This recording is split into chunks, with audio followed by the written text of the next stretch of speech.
அனைத்து உறவுகளுக்கும் மதிய வணக்கங்கள். இன்னைக்கு செவ்வாய்க்கிழமை. இன்னைக்கு என்ன சமையல்னா நம்ம வீட்டில் பார்த்தெல்லாமே சாதம், சூடான சாதம். நான் தான் தெரியுதா கேமராவில், என் உருவமே ஃபுல்லாக கேமரா மாற்றிக்குது. சாப்பாடா இங்கே என்ன இருக்கு? ரசம், கருணக்கிழங்கு. பசங்களுக்கு இது எங்கள் பேரனுக்கும் ரொம்ப பிடிக்கும். அதனால் பசங்களுக்கு கருணக்கிழங்கு ஒரு மீன் சாப்பிட்ற மாரி வெறும் வயதே சாப்பிடுவார். அப்புறம் சவுச்சவு கூட்டு, அப்புறம் உப்பு உருண்டை. இதான் இன்னைக்கு நம்ம வீட்டு மதியான சாப்பாடு. உங்கள் வீட்டில் என்ன சாப்பாடுன்னு சொல்லுங்கள். முருங்கைக்கீரை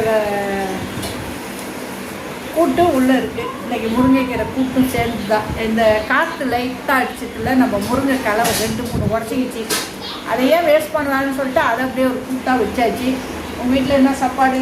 நம்ம வீட்டில் இன்றைக்கி ரசம், கருணக்கிழங்கு வறுவல், சவுச்சு கூட்டு, உப்பு உருண்டை, முருங்கைக்கீரை கூட்டு.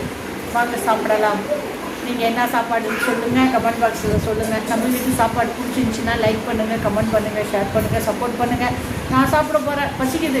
எது நடந்தாலும் இந்த பசிங்கிறது தானான்னு வந்துடுது. அது என்ன செய்கிறதுன்னு தெரியல. அது நம்ம சும்மா இருக்கக்குள்ளே தான் ரொம்ப பசிக்குது. வேலை செய்யக்குள்ளே பசிக்க மாட்டேங்குது. இந்த சும்மா வீட்டில் உட்காந்துக்கிட்டு நம்ம இந்த லைவ் அது போட்டுட்ருக்கக்குள்ள டயத்துக்கு எனக்கு கொண்டுட்டு பசிக்குது. பக்கத்தில் வேறு இந்த சாப்பாடெல்லாம் வச்சுருக்குறேன்னா இப்படி சாப்பாடை பார்த்தாலே சாப்பாடு என்னை கூப்பிட்ற மாரியே இருக்குது. உங்களுக்கு அந்த அனுபவம் இருக்கா? எப்போ பார்த்தாலும் சாப்பாடை நான் பார்த்தாலே சாப்பாடு ஏன் இன்னைக்கு கீழே வச்சுருக்கிற, சீக்கிரமாக வாய்க்குள்ளே போட்டுடுங்கிற மாரியே இருக்குது.